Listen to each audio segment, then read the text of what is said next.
नमस्कार, आप देख रहे हैं आई इंडिया। मैं हूं जयंत श्रीवास्तव। एक बार फिर हम हाजिर हैं आई इंडिया के खास प्रोग्राम राजनीतिनामा के नए अंक में।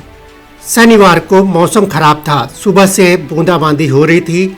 खराब मौसम में भी पश्चिमी उत्तर प्रदेश की फिजा सियासी तपिश महसूस कर रही थी। ऐसा हो भी क्यों ना, जब बीजेपी में चाणक्य कहे जाने वाले केंद्रीय गृह राज्य मंत्री अमित शाह, बीजेपी राष्ट्रीय अध्यक्ष जेपी नड्डा और मुख्यमंत्री आदित्यनाथ वेस्ट यूपी दौरे पर थे।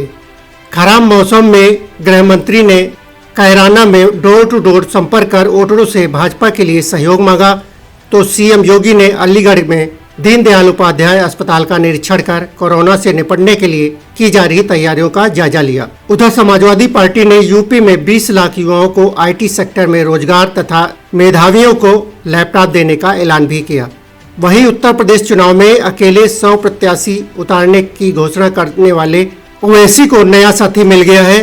बाबू सिंह कुशवाहा के साथ मिलकर ओवैसी ने यूपी में चुनाव के लिए भागीदारी परिवर्तन मोर्चा का गठन किया है। बढ़ते कोरोना प्रकोप को देखते हुए चुनाव आयोग ने राजनीतिक दलों की रैलियों, सभाओं तथा रोड शो पर लगी रोक बढ़ा दी है।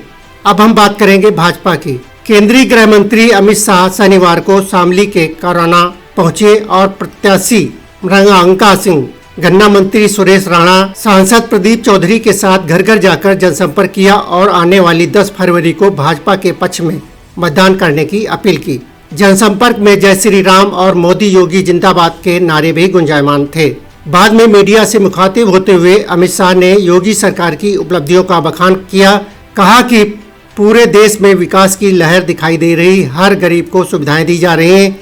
यही कैराना है जहां पर पलायन होता था, लेकिन अब पलायन करने वाले खुद पलायन कर गए हैं। वहीं शनिवार को अलीगढ़ दौरे पर पहुंचे उत्तर प्रदेश के मुख्यमंत्री योगी आदित्यनाथ ने दीनदयाल उपाध्याय संयुक्त चिकित्सालय में कोरोना से जंग की तैयारी का जायजा लिया।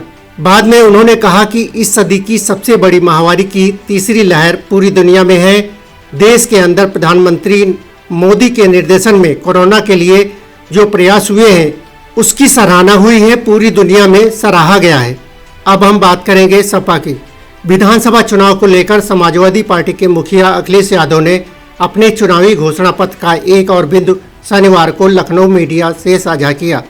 राष्ट्रीय अध्यक्ष अखिलेश यादव ने कहा कि 2022 में उत्तर प्रदेश में समाजवादी की सरकार बनने पर 22 लाख युवाओं को आईटी सेक्टर में रोजगार देंगे। साथ ही सभी प्रतिभाशाली में छात्राओं को लैपटॉप भी मिलेगा।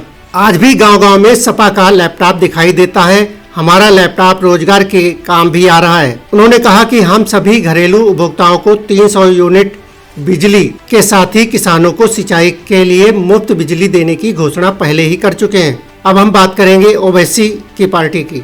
बहुजन समाज पार्टी से बाहर होने के बाद अपनी पार्टी बनाने वाले बाबू सिंह कुशवाहा के साथ मिलकर अब ओवैसी ने उत्तर प्रदेश चुनाव के लिए भागीदारी परिवर्तन मोर्चा का गठन किया है। इनके साथ एक और पार्टी भी मिलकर उत्तर प्रदेश में विधानसभा चुनाव की सभी 403 सीटों पर अपने प्रत्याशी उतारेगी। उन्होंने कहा कि अगर गठबंधन सत्ता में आता है तो 2 मुख्यमंत्री होंगे, एक ओबीसी समुदाय से तो दूसरा दलित समुदाय से।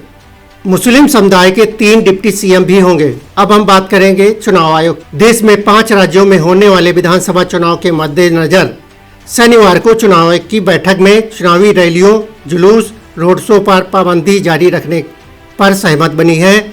आयोग ने रैली, सभाओं पर लगे प्रतिबंध को 1 हफ्ते और बढ़ा दिया है।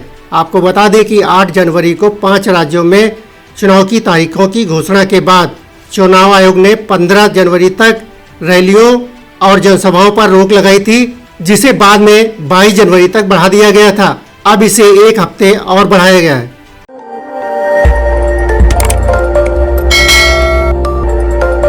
खबर आपकी, नजर हमारी। देखते रहिए आई इंडिया।